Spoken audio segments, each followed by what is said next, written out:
இயேசுவின் நாமத்தினால உங்கள் அனைவரையும் நான் வாழ்த்துகிறேன். இன்றைக்கு கூட இந்த be encourage by God's word சீரீஸில் நம்ம சங்கீதம் 119 தான் நம்ம தியானிக்க போகிறோம்.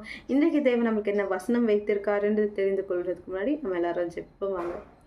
கர்த்தாவே, இந்த நாளுக்காக உமக்கு கோடான கொடி ஸ்தோத்திரம். ஆண்டவரே, இன்றைக்கும் நீர் எங்களுக்கு வைத்திருக்கிற வார்த்தையை நாங்கள் சுதந்திரத்தோடு பெற்றுக்கொள்ள எங்களுக்கு இருப்பதாங்க.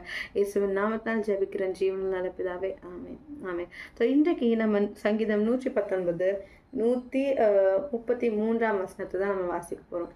உம்முடைய வார்த்தையிலே என் காலடிகளை நிலைப்படுத்தி ஒரு அநியாயமும் என்னை ஆழ விட்டாதேயும்.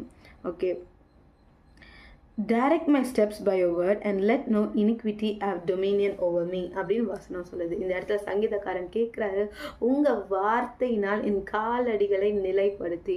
நிறைய இடத்துல நம்ம இஷ்டத்துக்கு யோசிக்கும் போது நம்ம கால்கள் அது பாட்டு ஒரு இடத்துக்கு போகும், தேவனுக்கு பிரியமில்லாத இடத்துக்கு போகும், நம்ம இருதையும் ஒரு பாட்டுட்டு ஒரு பக்கம் அலைமோதி கொண்டு இருக்கும். கரெக்ட். ஆனால் இந்த சங்கீதக்காரன் போல தான் நம்ம ஜெபிக்கணும். என்ன? உங்களுடைய வார்த்தையின்படி என்னுடைய காலடிகளை நிலைப்படுத்துங்க.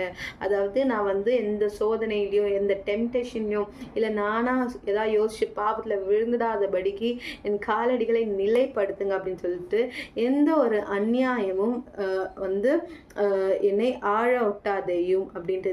அநியாயம், தேவனுக்கு விரோதமான காரியங்கள், நம்ம செய்கிற எந்த ஒரு அநியாயமோ இல்லை பிற நம்ம எதுவுமே நம்மளை ஆழாதபடிக்கு. Okay, that should not rule us. Okay, தேவ வார்த்தை தான் நம்மளை ஆழணுமே தவிர இந்த பாவத்தின் காரியங்கள் சுயமா நம்ம யோசிக்கிற காரியங்கள் எதுவுமே நம்மளை ஆழாதபடிக்கு இன்னைக்கு நம்ம தேவனிடத்துல கேட்போம். தேவன் ரொம்ப நல்லவர். தேவன் நம்மளை ரொம்ப வல்லமையா பயன்படுத்த வேண்டும் அப்படின்னா நம்ம அவரோட வார்த்தையில நிலை நிற்கணும். நம்மளோட கால்கள் அவருக்கு பிரியமா இருக்கிற இடத்துக்கு தான் போகணுமே தவிர நமக்கு பிரியமா இருக்கிற இடத்துக்கு நம்ம கால்கள் எக்காரணத்துக்கு கூட போயிடக்கூடாது. நம்ம கால்கள் தடுமாறாதபடிக்கு அவரோட வார்த்தையில நிலை நிற்கணும். நம்ம கேட்போம். தேவ வார்த்தை தவிர மற்ற வார்த்தைகள் எதுவும், மற்ற காரியங்கள் எதுவும் நம்மளை ஆழக்கூடாதுன்றதை நம்ம ஜெபிப்போம். வாங்க இப்பொழுதும் நம்ம ஜெபிக்கலாம். ஏசப்பா, இந்த நாளுக்காக நன்றி, இந்த வார்த்தைகள் கொடுத்ததற்காக நன்றி. இப்பொழுதும் ஏசப்பா, எங்களை நாங்கள் முற்றிலுமாக உங்க பாதப்படியில் ஒப்பு கொடுத்தோம். உண்மை தவிர ஏசப்பா வேற எதுவும் எங்களை ஆழ்கை செய்யாதபடிக்கு நீங்க எங்களை நடத்துங்க. இயேசுவின் நாமத்தினால் ஜெபிக்கிறேன். ஆமென் ஆமென். God bless you. Have a great day.